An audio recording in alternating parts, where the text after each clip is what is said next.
I'd just like to introduce Representative Karianne Lisonbee. Who's heard of the STATE Act? Has anybody heard of the STATE Act? Nobody else has heard of the STATE Act?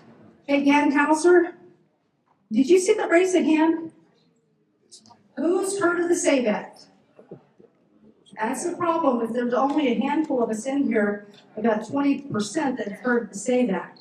So, Carrie, that is Senator Mike Lee's prize bill that he wants to pass one day. But Senator Lisonbee has the SAVE Act for Utah. So she's going to be telling us about this bill. And hopefully we can all give her an incredible support this next legislative season on this bill. Okay, I have a bit of information to share with you. I did want to say, and I enjoyed Congressman Kennedy's comments this morning. I thought it was interesting that he admitted this is not going to be a solution we get from the federal government, nor should it really, right? States actually run elections. The NBRA actually recognizes that states have control over their elections. And I think that's good policy. However, I think that we could have a lot better policy in the state of Utah regarding our elections. So many of you know that I ran a bill in the 2025 session, HB 332. It did not pass.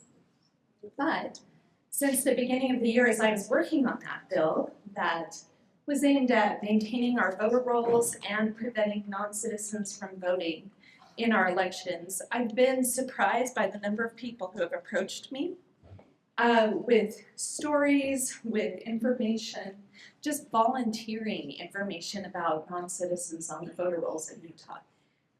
It has been beyond surprising, actually. And I wanted to share just a few of the whistleblower accounts I've received because I think they help to illustrate the problem in a way that me jibber-jabbering would not.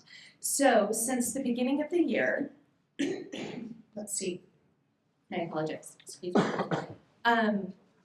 A whistleblower approached me in January with information from a non-citizen in Utah who had registered to vote 4 years ago, had voted, and was still registered to vote in Utah. Under whistleblower protection, this non-citizen offered their personal identifying information, which was checked on VISTA. VISTA is the database that the state uses to maintain our voter rolls. It was confirmed that this non-citizen was on the voter rolls and had voted, and that he should never have, if what we've been told for years is true, he should never have been on the voter rolls. So later, a second whistleblower came forward, was checked on VISTA, is a non-citizen, and is currently registered to vote and has been registered for about 10 years. Recently, I was invited to a meeting in Salt Lake County with many Latino community members. An attendee told the group that several years ago he came to Utah as a non-citizen. A short time after he arrived here, he was in the Salt Lake County building, and he passed the clerk's office, and he said that he approached the counter and told the employee that he was a non-citizen and he was interested in finding out about voting. And the woman at the front desk replied, "You can register to vote right now as long as you have an ID that shows that you're at least 18 years old." And he said, "But I'm a non-citizen." And the employee at the counter said, "Just a minute," went back to the back office, came back and said, "I just talked to the elections director," and he said, "No problem, you can register to vote." So, this is an issue. I imagine that these people that were telling this non-citizen that he could register to vote in Utah thought that they were being compassionate, but their actions could have cost him his chance at citizenship. Are you aware that if he had registered to vote that day, he would have been ineligible to be a citizen of the United States forever? Wow. Our code should be structured to prevent this type of illegal behavior by election officials and protect true asylees from unknowingly engaging in criminal acts that could prevent them from becoming citizens. A former employee in a large county, not Salt Lake County, office recently told me, this is quote, "Throughout the time I worked there, I continued to follow the instructions I had been given and registered many, maybe 1 to 2 per day, foreign-born persons where the DMV citizenship field was blank as active registered voters in Utah." 1 to 2 per day. Okay. Last week, isn't it crazy, right? Like, can you believe I'm still going on about that? So last week I received a call from a county clerk. They said that a person from South America came into their office to request certification for naturalization. The clerk checked the voter rolls against this non-citizen's information and discovered that this non-citizen was actually registered to vote. The non-citizen claimed that they had never intended to register to vote, which may be true. As I said before, the consequences for registering to vote are substantial for non-citizens, and our process does not prevent them from registering. This person registered through the DLD, through the Driver's License Division, intentionally or unintentionally. Why is this happening? When individuals register to vote, there is an attestation on a form that reads, quote, "I do swear, subject to penalty of law for false statements, that the information contained in this form is true and that I am a citizen of the United States and a resident of the state of Utah, residing at the above address," etc., goes on. So, based on this work and my conversations with election officials across the state, we now know that the signature on the voter registration form or the DLD form is treated as proof of citizenship in the state of Utah. A birth certificate is proof of citizenship, right? But also a signature on a form can be seen as proof of citizenship for registering to vote in our elections in Utah. This is an aside, and not part of the legislation I'm advocating for, but I would also invite you to consider that while voting by mail is very convenient, there really is no substitute for in-person voting with a government-issued ID. That's right. That's just Why is this important now? While we should be concerned that illegitimate voters, regardless of affiliation, are voting in our elections, the above information that I've shared highlights the overarching concern that many times in our elections, those races are super close at the end, and every illegitimate vote could change the outcome of an election in Utah. So, our Utah Constitution prohibits non-citizens from voting. We actually have really good language. Some states have language that for years they've thought prohibited non-citizens from voting. We actually have very clear language that says non-citizens shall not be eligible to vote in Utah. So it's very clear. Until Utah codifies a process that will identify, require the removal of, and prevent registration of ineligible voters, we will continue, against our oaths of office, for all elected officials in this room, to allow non-citizens to register and to vote, thus disenfranchising the votes of United States citizens. If we fail to correct this issue, we are violating our oaths to the Utah Constitution. So, I'm going to take a little quick poll. Please raise your hand if you would not like the legislature and other elected officials in Utah to act to secure Utah's elections. Thank you. I agree with you. Election officials, if you ask, may tell you that state or federal law prohibits them from confirming citizenship status before allowing individuals to vote in our elections. I'm here to tell you that I have asked our legislative research and I have talked with our federal partners. This is simply not true.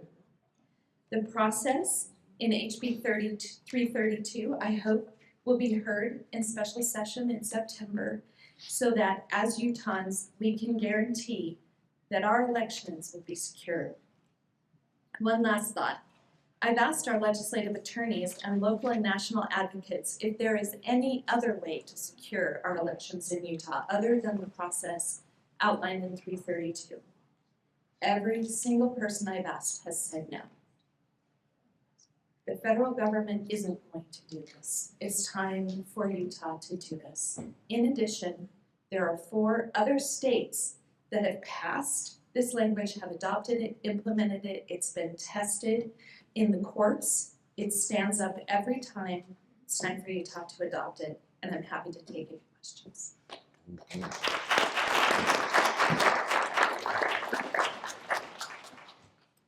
Jane. I have a question. How long did it take you, and have you still received any of the voter information that you asked from our lieutenant governor? I've received minimal information that I've requested. My opinion of sharing information as government officials is we should be as open and transparent as we possibly can without breaking any laws. Many people do not share that view of transparency.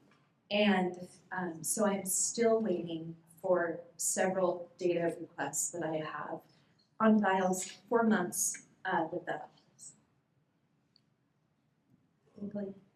Yeah, so with the pushback that you received, because the bill, started going and obviously it didn't pass through the session this time, could you just address a little bit about what the pushback was and if you're addressing that pushback or if we just people need more time, like what do you see as far as the obstacles going forward and that pushback? So it's I'm gonna be careful here. I won't name names, but I will share some of the thoughts that were shared to me about why we would not want to adopt this policy. One of them was, well, if we do this and we hold these people accountable, we will split up families.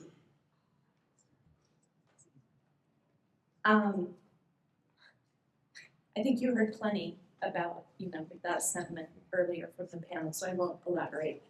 That was one of the arguments. Another argument was it's unconstitutional, which was offensive to our legislative attorney who drafted it. And another argument I heard was that it's just too difficult to implement. But I will say that in the states that have implemented it, I have asked for the fiscal impact. It is minuscule. It is a small price to pay for making sure that every Utah citizen's vote counts. Yeah. Susan, and then I'll go to you, Dan. So you said that the clerks are registering them when it's illegal to register them. So who holds them accountable and is there penalties for doing it? And who For the registering.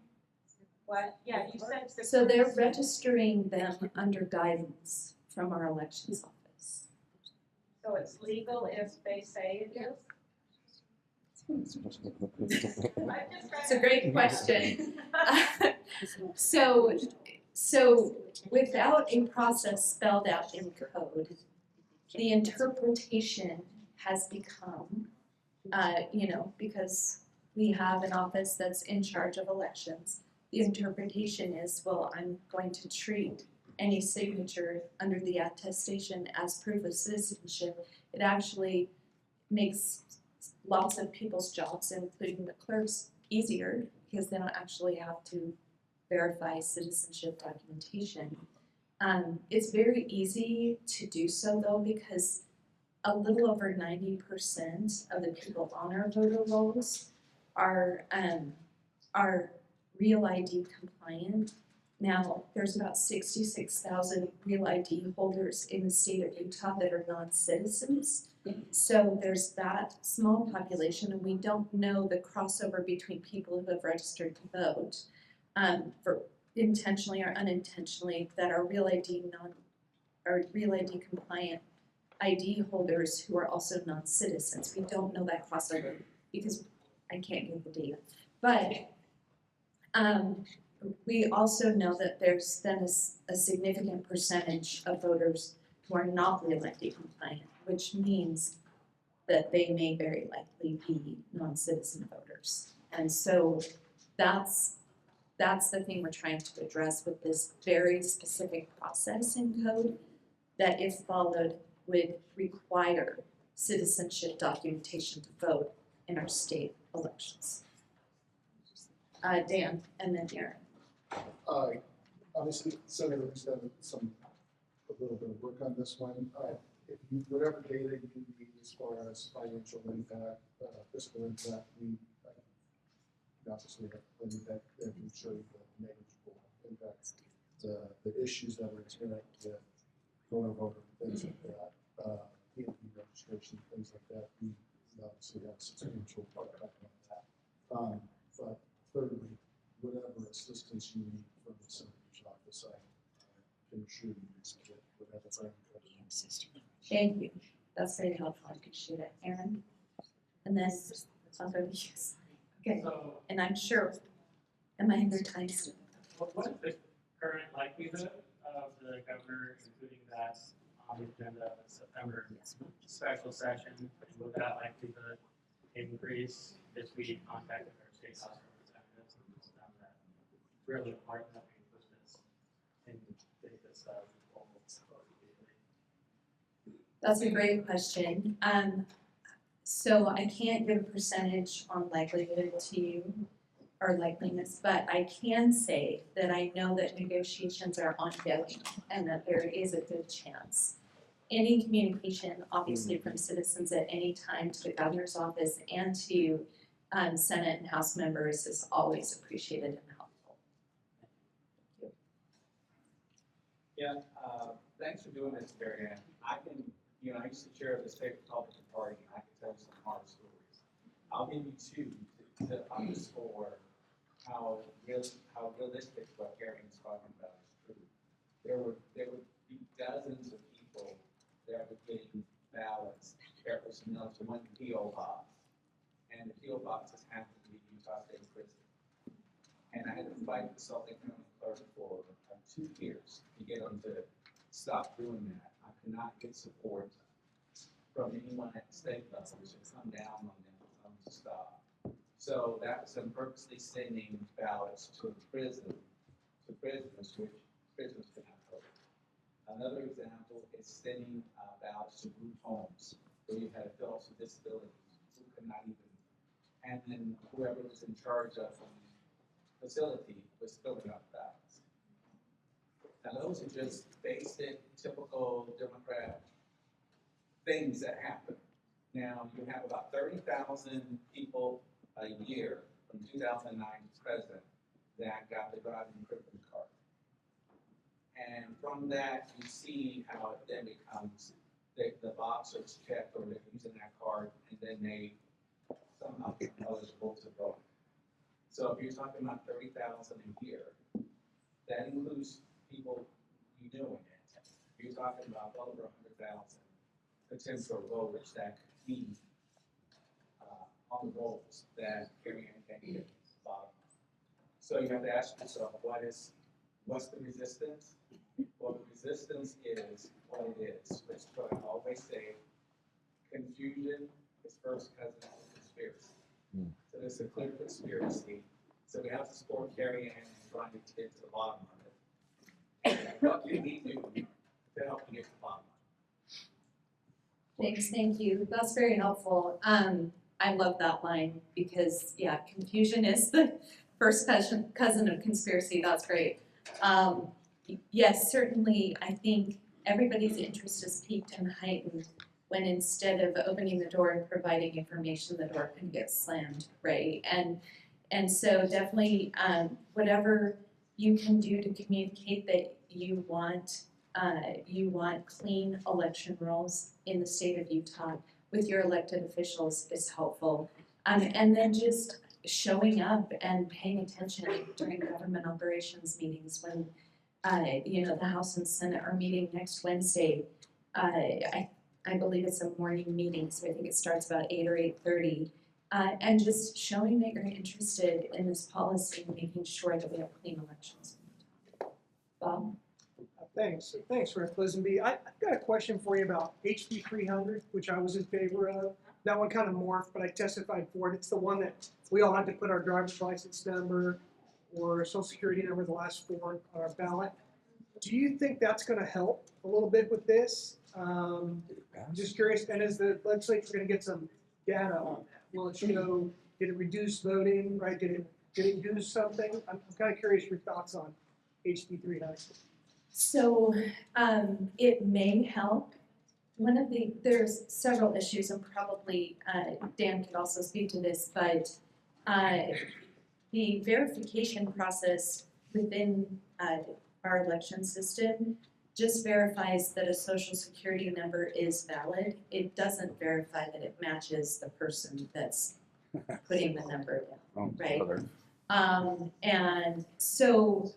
And then with the driver's license number, right, we have almost 100,000 non-citizens with driver's licenses issued by the state in Utah. About a third of those are DPC driver's privilege cards, and then 2/3 are the real life compliant driver's licenses. And part of the issue with HB 300 is that many of the really good provisions that could help actually don't come online for another 4 years. And so how many elections, and as a Republican, I'm interested in what's happening, for instance, in Salt Lake County. We're 1 seat away from having a Democrat-controlled capital county as well as a Democrat-controlled capital city. And I think you've seen some of the tensions that arise when that happens. And so just making sure that the voters' will is reflected in elections is my goal. And I think it's everybody's goal in this room, right? We just don't want to have elections where people are turning an election and they shouldn't be voting. Probably a stupid question, but why are we not requiring that everybody go in person to vote? I am from Nicaragua, probably a third world country. I'm not saying it's the best governor on earth, but they require everybody to vote. And then they have people, they vet the people that are taking those votes to make sure they're not crooks. Yeah. Why? I mean, help me understand that. Well, Why is that so difficult to tell U.S. citizens? I wish I They need to show up to vote. Why? I need your phone number. Yes, you do. No, but Yes, you do. shouldn't make it a choice. Sorry, I know this is democracy, but for No, that such no, an it's a important republic. matter that can sway our country to have crazy people like Biden rule this country, we should be able to say, you will show up or nothing. Sorry. I think you heard my comment in the middle where I said, even though it's convenient, right? A lot of Utahns, a vast majority of Utahns, when polled, say that they prefer vote by mail. And so getting a bill, there's been a bill almost every session since I can remember trying to repeal vote by mail. But they never go anywhere because there's a lot of people in elected office that don't want to change that because the people like it. So Because it's one convenient. quick question out Yeah. here. So, you get the mail-in votes. Do you just count it or do we verify? There is some verification process against the voter rolls, but that's why it's so important to make sure that the voter rolls are clean. So, yes, it is a mess, but thank you for your comments, and I really would like your phone numbers. Yeah. You're speaking a lot of common sense here. Thank you. Okay, I think one more, and then I think probably we're out of time, but you, sir. I will turn all the way. I had this discussion with our county clerk over elections a lot of times. When they automatically send ballots out to every registered voter, and only get 20% of them back. That means 80% of them aren't valued by the person whose name is on it. But it is valued by nefarious actors who have lots of ways of getting those ballots signed, and they can go how they want. I am really confused as to why we didn't just take the Heritage Foundation's playbook and secure our election with their information, rather than to just add a driver's license number or last word of the social security number, which you're indicating doesn't tie it to the person, just to tie it to a real number. I mean, that sounds crazy to me. Why don't we just fix this thing using a playbook that's already been That is an excellent question. I mean, I think politics is the art of the possible, and it's unfortunately really not possible to get that through the current makeup of the legislature. That's just honest truth. So, but thank you all for listening to my TED Talk, and I hope you enjoy the rest of this wonderful day.